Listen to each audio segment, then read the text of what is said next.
পেজে আরো একটি গুরুত্বপূর্ণ এসআইআর এর ফর্ম পূরণ নিয়ে এবং যে সমস্ত কলামগুলো রয়েছে সেই কলামগুলো কিভাবে পূরণ করবেন সে বিষয়ে সচেতন করতেই আরো একটি ভিডিও নিয়ে এসেছি। আপনারা জানেন গত 4 তারিখ থেকে এসআইআর এর ফর্ম দেওয়া শুরু হয়েছে এবং এসআইআর এর ফর্ম ফিল আপ করছেন সাধারণ মানুষ, কিন্তু অনেকেই অনেক কলাম নিয়ে বিভ্রান্তি থাকছেন যে কিভাবে ফর্ম ফিল আপ করবেন। অনেকে বুঝতে পারছেন না, যাদের হয়তো নিজের নাম আছে কিংবা বাবার নাম আছে তারা স্পষ্ট হয়ে যাচ্ছেন যে কিভাবে ফর্মটা ফিল আপ করবেন, তাদের আত্মীয়ের নামটা যুক্ত করে দিচ্ছেন। কিন্তু সমস্যায় পড়ছেন তারা যাদের বাবা মায়ের নাম 2002 সালের ভোটার তালিকায় নেই। তারা কি করবে এবং তাদের যে কলাম রয়েছে ডান দিকে সেই কলামে তারা রিলেশনটা কি লিখবেন এটা নিয়ে অনেকে দ্বন্দ্বে রয়েছেন। আমরা শামশেরগঞ্জ বিডিও অফিসে এসেছিলাম এবং বিডিও অফিসের আধিকারিকদের সঙ্গে কথা বলে বিষয়টি ক্লিয়ার হওয়ার চেষ্টা করলাম। আমরা এই মুহূর্তে একজন দক্ষ বিএলওকে পেয়েছি শামশেরগঞ্জ ব্লকের।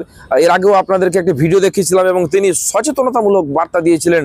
তার কাছ থেকে আবারও জেনে নেওয়ার চেষ্টা করব আজকে যে শামশেরগঞ্জ বিডিও অফিসে এসেছিলেন তিনি সেই ফর্ম ফিল আপের কলামগুলো নিয়ে কি বার্তা দেওয়া হলো এবং কি বুঝলেন সেই বিষয়কে নিয়ে সাধারণ মানুষের কাছে সচেতনতার বার্তা নেওয়ার চেষ্টা করব।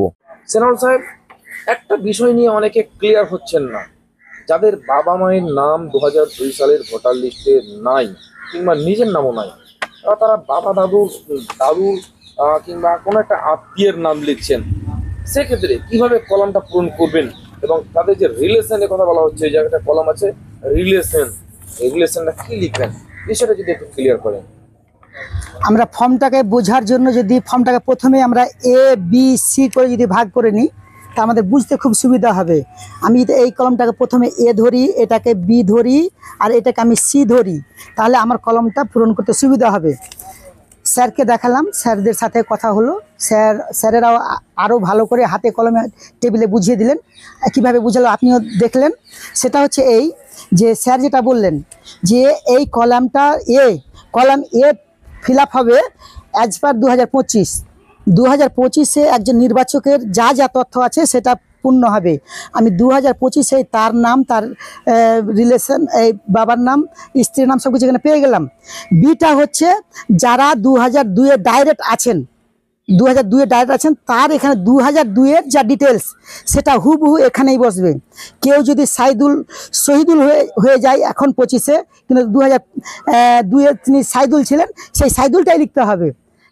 তার রিলেশনশিপে যদি সম্পর্ক যা আছে, পিতা স্বামী, অন্য কোনো কারণে মিসম্যাচও যদি হয়ে থাকে সেটাই লিখতে হবে। 2002 কলমে 2002 যেটা থাকছে সেটাই লিখতে হবে। কলম সি যাদের ডাইরেক্ট ধরেন নাম আছে, পিতার নাম আছে 2002 কিন্তু ছেলের নাম নেই, তিনি ডাইরেক্ট পিতার নামটা এখানে বসাবেন।